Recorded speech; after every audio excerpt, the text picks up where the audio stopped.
Hello friends, जय Jagannath. Welcome back to my channel Pragya lifestyle. तो आज एत दिन पर गोटे ब्लॉग। आज मुझे बाहर कॉलेज कहीं आज आम एग्जाम अच्छी। एग्जाम तो अच्छी बाहर पड़े भी किंतु आज बस भी स्ट्राइक अच्छी, तो जबार बहुत असुविधा हो पारे। तो केमती कौन जाऊँगी पहुँची आपण कहि आ चलती जा। तो सांग मैंने एक सहित तीन टा एग्जाम था, तीन टा एग्जाम सारिदे। यहाँ है मो एग्जाम क्वेश्चन आ सब पे सारिकी जाऊँगी। मुझे बाहर पड़ी हलू तो बस गोटे सांग मैंने कैफे पलि आसलु। से गोटे आइसक्रीम फास्ट खाइली, मोमो ଖିଆ समस्त बस तीन जन देखलु।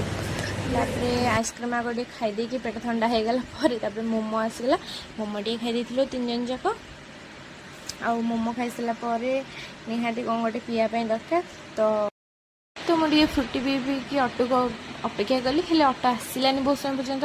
तो से कैफे उपर गोटे पार्लर थी, आम से जाइलु से मैंने कहीं भी नथिले, जड़े थे। तो से मना कले समस्त लंच पलि बहुत टाइम भी लगे आसवाई।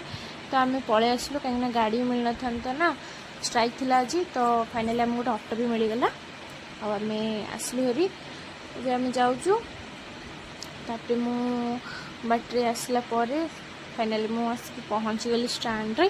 तापर मु साइकिल नहीं जाऊँ घर को स्टैंड टू। तो आज पागटा भी बहुत सुंदर देता। तो सहीटा मुझे देखा देखो केते सुंदर पाग देता। पछपटे मोर पहाड़ भी अच्छी, केते सुंदर देखा जाऊँगी ब्लू ब्लू कलर रो। मैं घरे पहुँची गली, फ्रेश भी हो जाऊँगी। शोई पड़ी। वीडियो भल लगे वीडियो को लाइक और सब्सक्राइब करेंगे। रोजी टाटा।